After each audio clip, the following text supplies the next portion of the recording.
Sebenarnya masalah kita itu kalau misalkan soal keuangan tuh kan dikitnya uang yang kita atur kan. Iya betul. Nah, tapi kalau aku sendiri, kalau uang tuh bisa diatur tergantung kebutuhan kita masing-masing. Aku tuh kadang kayak ada pengen barang yang harus saat itu juga aku pengen. Oh, impulsif. Betul. Dan kayak gitu pasti ada masa-masanya gitu loh. Walaupun nggak tiap tahun dan nggak tiap waktu aku pengen itu. Gimana sih Mas menurut Mas Rival sendiri banyak Gen Z yang menggunakan pay later untuk membeli barang kayak fashion, aksesoris, atau mungkin nongkrong-nongkrong gitu. Kemudian pay later itu ternyata kalau misalkan kita bisa melunasi limit kita yang awal, limit kita tuh bulan depan bakal naik. Oh. Nah, otomatis tingkat pengambilan hutangnya lebih besar lagi dong.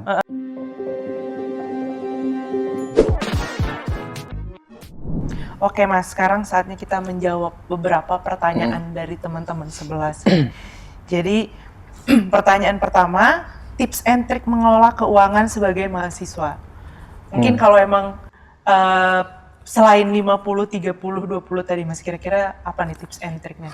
Kalau tips and trick itu sebetulnya yang pertama sih ya, ini paling harus ditekanin buat teman-teman mahasiswa. Sabar sebetulnya. Kenapa sabar? Karena gini, kalau misalkan teman-teman tuh udah ada uang, itu tolong sabar ditahan uangnya. Nah, ini dalam arti ditahan tuh ada artian lain ya teman-teman. Kayak misalkan teman-teman punya uang 1 juta, tapi emang nggak ada kebutuhan apapun yang harus dibeli saat itu. Misalkan 1 jutanya itu dari bonus dari bos deh. Iya. Itu otomatis bonus itu nggak masuk dalam gaji dong. Betul, Jadi betul. bisa buat tabungan. Betul. Ya kan? Itu tolong ditahan, jangan dibuat apa-apa sampai betul-betul teman-teman itu butuh buat dipakai. Nah, kemudian generasi remaja sekarang aku paham pasti udah banyak yang pintar. Pasti banyak yang udah pakai bank-bank yang banyak investasinya. Seenggaknya walaupun returnnya itu cuma 1%, itu profitnya cuma 2%, masukin aja di situ. Yang lebih aman ya. Betul, nggak usah belajar saham yang kayak muluk-muluk harus fundamental, harus teknikal, nggak usah kayak gitu. Masukin aja ke reksadana, masukin aja ke obligasi yang emang itu tuh pasar modal uang yang nggak mungkin itu turun gitu. Nah, karena kebanyakan orang-orang itu pengen belajarnya kayak, aku pengen nih belajar dari platform ini, katanya dalam 1 hari bisa dapat 60 juta. Nggak mungkin. Iya benar-benar. Hal itu nggak akan mungkin. Tidak ada investasi yang secepat itu. Tidak ya? ada, tapi ya hoki kalian kita nggak bisa ngitung. Betul, Kita betul. bisa jadi uang 1 juta habis dalam 1 hari. Betul. Makanya kalau misalkan teman-teman punya uang, misalkan 1 juta, dan itu nggak buat apa-apa, mending dimasukin di saham aja. Oke. Karena gini teman-teman, kalau misalkan teman-teman suatu saat nanti sakit, teman-teman suatu saat nanti mungkin ada barang yang benar-benar harus dibeli, mungkin laptopnya rusak, ternyata teman-teman secara tidak langsung, oh aku masih ada uang yang belum pernah aku pakai. Setelah dibuka, oh ternyata udah ada profit 10%, 100.000 rupiah. Lumayan banget dong. Benar-benar. Diambil aja uangnya itu. Walaupun memang ada beberapa sih Mbak, kayak platform-platform yang kekurangannya nggak bisa withdraw saat itu juga. Oh iya benar. Jadi mungkin harus nunggu 4 jam, harus nunggu 1 hari, 2 hari, harus verifikasi dan sebagainya. Dan itu menurutku nggak masalah. Jadi tipsnya, jangan cuman jajan aja, tapi pelajarin finansial kalian tuh ke depan, manajemen kalian tuh pelajarin, saham apalagi. Nggak usah muluk-muluk yang harus trading, nggak usah. Tahu aja saham itu yang bagus apa. Mungkin bank-bank konvensional banyak sahamnya kan Mbak. Betul. Misalkan Bank Mandiri, Bank BRI, Bank BNI, banyak sahamnya. Dan itu bisa dibeli. Berapa lotnya cuman berapa, ada mungkin berapa juta ya. Cuman kan kita beli nggak harus per lot. Iya betul. Ya kan, mungkin bisa dari 10 lembar. Ya kan, mungkin bisa 20 lembar. Uangnya buat itu aja. Dan yakin juga bahwasanya bank-bank itu, bank-bank konvensional itu sahamnya turunnya itu sangat sedikit. Dan itu nggak mungkin high risk, high return. Itu low risk. Low risk. Returnnya banyak. Nah, itu yang harus dicari buat teman-teman. Jadi tolong kalau misalkan punya uang, jangan buat jajan, buat ini nggak apa-apa sih. Nah, tapi kebanyakan gini Mbak, dia tuh belum punya penghasilan. Dia pengen ngebahagiain orang lain, dah itu susah. Ngerti kan mungkin orang lain gimana? Ya kan? Kayak misalkan dia punya uang 1 juta, tapi dia pengen ngebahagiain orang lain, 1 juta itu hilang sehari tuh. Iya benar. Dia nggak mikirin diri dia sendiri. Jadi tolong teman-teman yang umurnya 20 sampai 25 tahun ya, itu muda banget. Saatnya kalian itu gerus uang kalian itu untuk ditabung di saham. Nanti umur 30-40 tahun ambil uang kalian itu entah buat nikah, entah buat kalian bangun usaha. Karena zaman sekarang kalau teman-teman itu gimana ya, menjadi budak korporat ya, kayak misalkan patuh di perusahaan, maka nggak akan bisa berkembang. Nah, makanya orang yang bisa punya usaha dan dia bisa berjalan di atas kakinya sendiri, itu orang yang lebih baik. Makanya kalau misalkan punya uang, minta tolong untuk bisa ditahan keinginannya, ditabung, dan diberikan hal-hal yang lebih baik buat ke depan. Oke, jadi jangan misalnya dapat uang sedikit langsung Hilang, belanja habis. gitu, dapat uang sedikit langsung beli apa gitu ya. Langsung ini self reward biasanya. Tuh. Oke. Nah, ini ada lagi pertanyaan nih Mas. Saya mahasiswa yang masih dibayar orang tua, ingin meringankan beban beliau. Enaknya cari tambahan penghasilan lewat apa ya, Kak? Mungkin Masnya kan juga udah magang tuh. Kira-kira apa tuh Mas yang bisa di... Sebetulnya gini sih Mbak, kalau misalkan mahasiswa kategorinya banyak dong. Ada semester 1, 2, 3, sampai 8. Ya. Dari semester 1 sampai 4 mungkin nggak bisa kayak ikut magang dan sebagainya. Mungkin bisa, cuman kan magang mandiri yang nggak dibayar. Iya, betul. Iya kan? Kalau misalkan semester 5 itu mungkin bisa ikut kampus Merdeka dan sebagainya. Kalau buat saranku, buat semester 1 dan 4 itu cara meringankan beban orang tua kalian itu sebenarnya dengan jadi orang yang tidak neko-neko. Dengan fokus kuliah. Betul, dengan fokus kuliah, dengan kalian itu mengabari orang tua kalian, dengan kalian berbakti, itu sebenarnya sudah meringankan beban gitu. Orang tua mengeluarkan uang 10 juta kalian buat berkuliah, tetapi kalian berbakti, dia akan fine-fine aja. Tapi kalau misalkan orang tua kalian ngeluarin uang 2 juta aja, tapi kalian bandel, ya udah doanya tuh pasti jelek aja ke anak-anaknya. Itu sebenarnya sebagai ilmu juga sih. Kayak misalkan jangan ngutamain hal lain sebelum tapi orang tua kalian itu masih ada. Iya. Nah, itu menjadi salah satu itu juga apa? Quotes hari ini ya. Quotes hari ini. Karena gini, Mbak. Kebanyakan aku nggak itu ya, ngomong mahasiswa semuanya. Kebanyakan mahasiswa tuh yang apalagi yang rantau. Kalau misalkan dia udah ngerantau, mungkin 1 tahun pertama dia masih ingat orang tuanya tuh. Oh, lama-lama ini ya. Tapi nanti 2 tahun yang diingat uangnya aja. Nah, yang lainnya udah lupa. Benar. Nah, itu sebenarnya jadi apa ya, pelajaran juga buat kita. Tadi apalagi pertanyaan tadi? Gimana cari tambahan penghasilan? Nah, kalau buat semester 4 sama di atasnya, gini teman-teman, aku juga ini semoga bukan menjadi salah satu kesombongan juga ya. Aku award Bank Indonesia Scholarship tahun 2022 dan selama 2 semester ini aku nggak bayar UKT sama sekali. Yang di cover sama Bank Indonesia. Nah, sebetulnya setelah aku riset, banyak banget beasiswa itu yang bisa teman-teman ikuti. Entah itu dari kategori miskin, entah dari kategori tidak mampu, kategori berprestasi, kategori yang harus bikin esai dan sebagainya. Banyak banget. Beasiswa ini sebetulnya itu menjadi jembatan. Kayak, aku pengen ngeringanin beban orang tua, tapi kalau nggak ada aksi itu nggak akan bisa.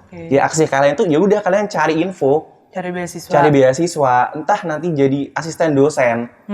Asdos itu, beberapa asdos memang ada yang mungkin diberikan uang makan ya, diberikan uang saku. Itu sebetulnya menjadi salah satu poin kalau semester 1 sampai 4 kalian harus fokus belajar dan mengambil hati dosen gitu. Nah, makanya beberapa kali ada yang ngomong kuliah itu nggak harus belajar tuh nggak harus di kuliah, nggak harus di bangku. Ada di luar itu banyak pelajaran yang bisa diambil. Nah, maka dari itu ambil peluang-peluang yang ada di luar. Misalkan teman-teman tuh masih banyak gengsi yang ada dalam hati, keluarin aja.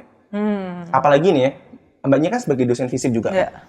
FISIP itu banyak banget yang MC, banyak banget yang moderator pasti kan. Itu menjadi poin tambahan buat uang saku juga pasti. Betul. Pasti kalau misalkan kamu jadi MC dong, nggak mungkin dong 100.000 nggak keluar dibayar. 100.000 buat sehari lumayan banget, bisa buat apa-apa. Nah, makanya kalau misalkan mau cari uang tambahan dan ngeringanin orang tua, buat semester 1 sampai 4 berbakti aja ke orang tua. Berbakti aja udah, nggak usah neko-neko, nggak usah. Kalau misalkan teman-teman bisa buat usaha sendiri, is okay, itu poin plus buat kalian. Tapi kalau misalkan teman-teman emang aku mau fokus kuliah dulu, fokus aja, udah itu salah satu bahagiain orang tua kalian. Tapi untuk semester 5 ke depan banyak magang, banyak kampus Merdeka, banyak studi independen. Studi independen itu online. Studi independen itu online, walaupun itu nggak dibayar, cuman waktu kalian ke orang tua tuh lebih banyak. Otomatis bisa bantu orang tua dong. Betul. Kemudian banyak beasiswa yang bertebaran dan nggak dicari tapi nyari kalian. Iya, ya kan? Nyarikan buat jadi brand ambassador, buat jadi apapun. Beasiswa itu menjadi salah satu peluang buat teman-teman itu ngeringanin beban orang tua. Oke. Ini tips dari aku sih, sepengalaman aku ya, sehemat aku tuh kayak gitu. Jadi mungkin nggak melulu harus benar-benar punya Uang. pekerjaan, harus uang gitu, tapi misalnya teman-teman membantu dengan kuliah yang semangat gitu ya, kuliah yang mungkin nilainya juga cukup bagus gitu ya, itu juga sudah meringankan beban orang tua gitu. Jadi jangan langsung tambahan uang gitu, karena ini juga nyambung nih ke pertanyaan selanjutnya, karena tambahan uang ini biasanya tadi kayak aku bilang bisa aja jadi untuk self reward gitu. Nah, kalau menurut Mas Rifa sendiri, self reward itu penting nggak sih, atau ada aturan batas untuk self reward itu sendiri? Self reward itu pertanyaan jadi dua ya, penting apa enggak sama batasnya. Iya. Penting banget self reward itu, karena self reward itu kan menghargai kinerja diri kita sendiri. Kayak misalkan aku dapat juara 1 lomba debat internasional, dapat uang 10 juta rupiah. Buat 30%-nya buat self reward aku juga nggak apa-apa. Itu merupakan salah satu apresiasi buat diri aku sendiri. Karena apa? Karena aku kuat menjalani hidupku sampai ke tahap internasional gitu. Nah, kemudian kalau misalkan teman-teman itu pengen self reward, itu dikaji dulu finansialnya. Maksudku gini, misalkan teman-teman hanya dapat hadiah 500.000, ya kan? Apalagi banyak kebutuhan yang mendesak. Mungkin bisa dikurangin persenannya. Ya misalkan 500.000 diambil aja, mungkin 50.000 itu udah 10% kan. Itu udah banyak banget. Itu mungkin dibuat makan yang mewah. 50.000 udah mewah banget kan sekarang. Kayak mungkin ayam yang gede banget kan 50.000 udah dapat. Itu buat self reward diri sendiri. Mungkin buat main sama teman-temannya itu nggak apa-apa. Self reward itu penting banget. Dan jangan lupa mengabari orang tua untuk self reward bersama. Itu menjadi poin juga. Kalau misalkan teman-teman punya uang yang itu hasil dari keringat teman-teman, ternyata selama 1 tahun ini aku udah semangat buat bekerja, aku pengen apresiasi diriku sendiri. Apresiasi diri sendiri dengan ngajak orang lain, itu lebih enak rasanya, lebih mantap. Ngajak orang tua ya. Apalagi orang tua. Kalau enggak, ngajak orang yang emang paling berjasa, mungkin yang punya pacar. Boleh banget diajak, kayak aku ada gaji pertama nih, ayah aku traktir. Nah, itu sebenarnya bentuk menghargai diri kita sendiri. Itu menjadi salah satu poin plus gitu. Kalau misalkan untuk batasannya, jangan dibuat self reward semua. Nah, misalkan teman-teman punya dapat 5 juta, dibuat ke hotel 5 juta ya habis juga. Kalian nggak mengapresiasi diri kalian sendiri, tapi kalian lebih ke boros yang tidak ada finansial untuk planningnya. Nah, jadi itu menjadi poin plus bahwasanya untuk self reward harus dari diri kita sendiri untuk orang lain untuk kita. Kemudian untuk batasannya jangan semuanya dihabisin. Ya. Jadi jangan dapat uang bulanan 1 juta terus 1 jutanya dihabisin karena habis UTS misalnya. Karena pertama kali dapat gaji habisin aja lah. Bulan depan dapat. Iya, kalau dapat lagi, kalau misalkan di resign. PHK tiba-tiba. Kita nggak tahu juga. Iya, benar. Jadi itu ada batasannya. Ada batasannya. Rewardnya itu jangan seberapapun kita dapat dijadiin self reward, seberapapun kita dapat dijadiin self reward gitu. Dan alasan udah capek kerja. Oke. Kayaknya itu Kak pertanyaannya, Mas Rival udah dijawab dengan baik semua pertanyaan dari teman 11. Mungkin ada quote of the day hari ini? Ini aku ke jurus aja ya, Gen Z ya. Buat Gen Z, jangan mau jadi budak korporat. Kalian harus punya usaha yang kalian itu bisa berjalan dan berdiri di kaki kalian sendiri. Karena kalau misalkan kalian udah berdiri di kaki kalian sendiri, orang lain yang butuh uluran tangan dari kalian, itu bisa kalian angkat derajatnya. Jadi jangan kalian tuh melulu, aku mahasiswa FISIP, aku S1 ilmu komunikasi, aku harus masuk di podcastnya yang luar biasa banget mungkin. Mungkin harus aku masuk di kementerian, harus masuk di kementerian gitu. Enggak harus. Jangan gengsi. Misalkan ada pekerjaan yang itu enggak sesuai passion kalian, tapi itu menghasilkan, ambil aja. Enggak usah gengsi. Makanya jangan jadi budak korporat, berbakti kepada orang tua, sama yang terakhir, kalau misalkan ada jadi orang yang bermanfaat, kalau misalkan ada orang-orang yang butuh uluran tangan kalian sekecil apapun, bantu, walaupun orang itu sejahat apapun ke kalian. Dah. Oke, menarik sekali. Thank you, Mas Rifa. Thank you. Oke, kalau begitu sampai bertemu lagi teman 11 di podcast Open Mind selanjutnya. Dadah.